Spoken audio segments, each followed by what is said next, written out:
Thank you. Good evening. This is First Aids. In the time it's taken me to say those words, someone, somewhere in Britain, might have performed an act which could threaten the life of any one of us. They'd have done it by showing the ultimate in human affection, making love. AIDS. We never thought it could happen to us, and now we're learning the truth. Fact, throughout the world, more than 5 million people may already be infected. Fact, in New York, the single biggest killer of young women isn't crime or cancer, it's AIDS. Fact, in Britain, 62 deaths were reported last month. That's an average of 2 a day. So if you're young, you've got something new to worry about. But what are you supposed to do about AIDS? Tonight we'll try to help you decide. As well as facts, there will be music and there'll be comedy. And you'll hear from the experts. You'll also be hearing from the stars. Our studio audience is a cross-section of Britain's 16 to 24-year-olds, and they'll be telling us what they think. Oh, not another AIDS programme. Boring! God, if I see another AIDS programme, I'll probably just eat my trousers or something crazy like that. I'll turn this rubbish off. Great. Time for some coffee, a few fags. Sex. Yeah, that's an hour ago, Hank. I know, darling, but it's all right, because I genuinely love you. I'll call a cab. What, you want to do it in the back of a cab? It's a bit kinky, isn't it? No, let's just do it here on the sofa, eh? That'll be a bit better. No. Go on. No. Oh, go on, please. Well, all right, then. What? Blimey. Have you got any rubber johnnies? Well, there's nothing like being blunt, is there? Lavender mouth. No, I have not got any rubber johnnies. It's not my responsibility. It's a girl's responsibility to carry the contraceptives around the place. Anyway, I want you to have my baby. I'm talking about AIDS. You're not going to get AIDS off me. I'm not one of those gays. No, anyone can get it these days. Even complete and utter prats. What? I complete and utter prats were immune. Well, you're not. Oh, God damn! Anyway, no one knows these days, so if you want humpy pumpy, it's pop it in a bag time. Can't do it then. No. Knickers. Well, never mind. What about a bit of old-fashioned French kissing? Too risky. Well, let's just take our clothes off anyway, then. No, they say that's not safe either. Well, even if you just dribble on each other? Oh, God, where will it all end? I mean, can you get it from lavies? Can you get it from door handles? Bags of crisps? British gas shares? I want to have sex with all those things. Look at me, I'm young, I'm fresh, I'm available. And it's the end of the line for me. No more sex.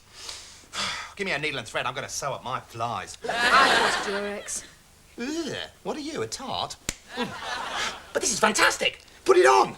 No, boys use them, not girls. Really? Oh, yeah, they do, don't they? Yeah, I knew that. Right, here goes. Great. I can't eat that. Put it on. Yes, good, put it on, that's right. Here goes. Ready? Sex time. You have to unravel it. Oh, yeah. That's why it's too small, I suppose. Yes. Great, here goes. Okay. Don't stretch it. Safe now? Let's have sex. Put it on. Oh, yes, put it on. That's right. I keep forgetting. Okay, here goes. Don't peek.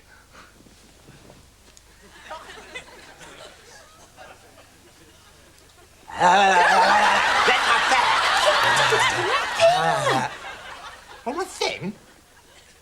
Really? Yes. What, this thing?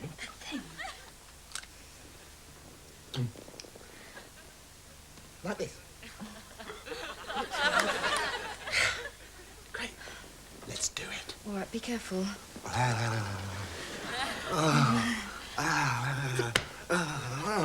Oh, God. Oh, fantastic. Oh, careful. Keep still, Careful, keep still. careful, you don't want the rubber johnny to come off. Don't touch it, don't touch it, don't touch it. It's slipping. The rubber johnny's... Get off my nose. It's come off, oh, my God, it's come off. Oh, God, we've got AIDS. You didn't tell me you've got AIDS. I didn't have it till just now. Look, I've got AIDS. She's giving me AIDS. I've got AIDS. Oh, God, I've got AIDS. Oh, please save me. What is AIDS? I don't know. I have to watch that bloody programme.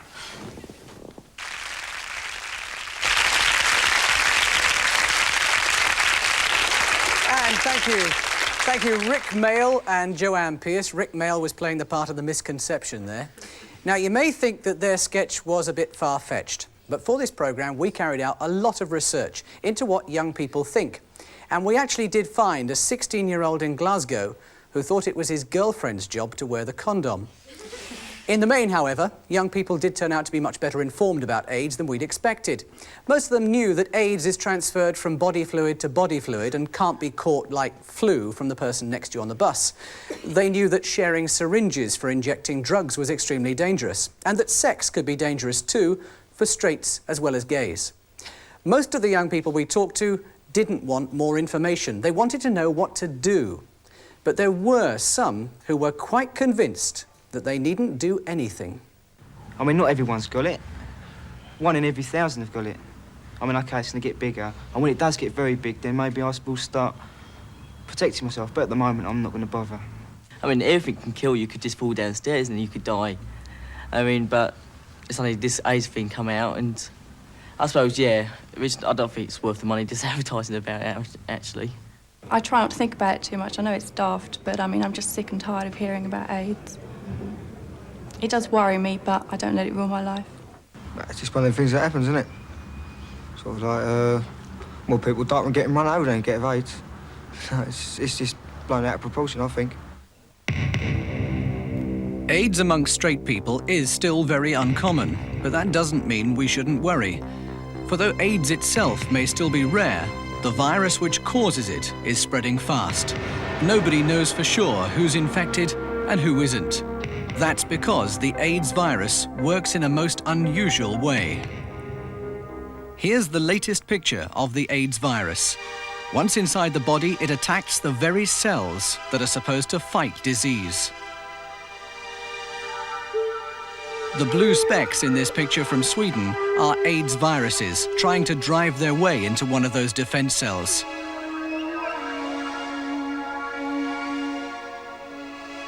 They start multiplying.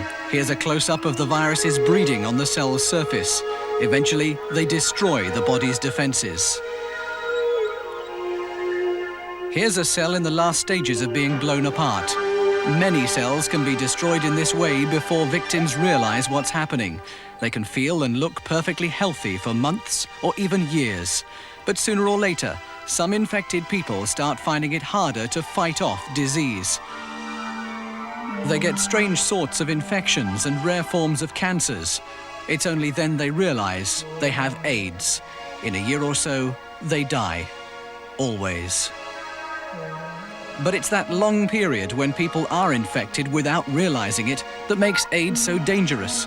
Any infected person who has sex can pass on the virus. Here's the sort of thing that can happen. This is Sharon and Barry. They're both 21, rather shy. It's their third date. Barry has finally plucked up courage. Tonight, he's going to try and get Sharon into bed. Sharon doesn't realize it, but she faces her most important decision ever. Barry's not exactly a stud. He's only ever had 2 girlfriends. But 3 years ago, on holiday in Ibiza, he spent one night with a quiet girl called Teresa. Just that one night. Though he still doesn't know it, she infected him with the virus. She'd caught it, without realizing it, from her boss, John. John was the only serious boyfriend she'd ever had. He'd caught the virus on a sales trip to New York. John, Teresa, Barry, and now Sharon. Will she join the list? If Sharon sleeps with Barry, she'll come up against a sinister new reality of the AIDS era. In effect, she'll be sleeping with everyone he and his partners slept with over the last 8 years. Without even realizing it, Barry could give Sharon more than a romantic memory. One night of passion, and in a few years, she could be dead. And if you think that's just fiction, listen to this young businessman. He's a real-life version of John in our story. I like sex. I took every opportunity to get as much as was going over a period of many years until I was diagnosed as antibody positive. But of course, I didn't think it could happen to me. I wasn't in a risk group. if I hadn't had as many partners, or yes, perhaps it might not have happened, but there again, it only takes one. The number of partners is irrelevant. John was probably infected for 5 years before he realised it. During that time, he thinks he may have infected several unsuspecting women. I feel very badly about that. And so badly it's difficult to express. Whatever I didn't do with any knowledge that I was infecting anybody. And the thought does occur to me, I've passed on something which can kill someone. And that doesn't make me feel good at all. So with the AIDS virus spreading undetected throughout Britain, we are all at risk. There's no point just hoping it will only happen to someone else. But just how big are the risks? To answer those questions this evening, a panel of experts. I turn now to Susie Foster, who is an AIDS expert at one of the country's leading AIDS hospitals, St Mary's in London. Susie, how many virus carriers are there in Britain today? It's estimated at the moment that about 50,000 people in Britain are actually carrying the virus. In fact, in our own clinic, we're seeing about 18, 20 new patients a month who are having an antibody test which is positive. And it's interesting that we're seeing steadily more women involved with this. In fact, we've seen as many women since Christmas this year who are antibody positive as we did in the whole of 1986. So the attitude that it was a gay plague, to quote one newspaper, is being proved wrong? Oh, quite definitely. Charles Farthing is an AIDS specialist as well. He works at St Stephen's Hospital in Fulham in London. How many virus carriers do you think there will be in say, 5 years' time if these present trends continue? Well, it's a hard prediction, Mike, but if we have 50,000 infected people now, and the trend continues as it has done up until now, we might expect 1 to 2 million people in 5 years' time carrying the virus. Hopefully it'll be less than that. Hopefully people will take notice of the government's campaign. It just builds like a pyramid. Just goes on building. It's been doubling every 10 months. Well, amongst our audience this evening is a celebrity panel here, and amongst those is Linda Davidson, who plays Punk Mary in Eastenders, but is here very much tonight as Linda Davidson. You're young. What do you think of what you've seen and what you've heard? I obviously find it very worrying, and judging by the statistics over there, it's far worse than I thought it was, ever realised. And it's growing, and I'm very worried by it.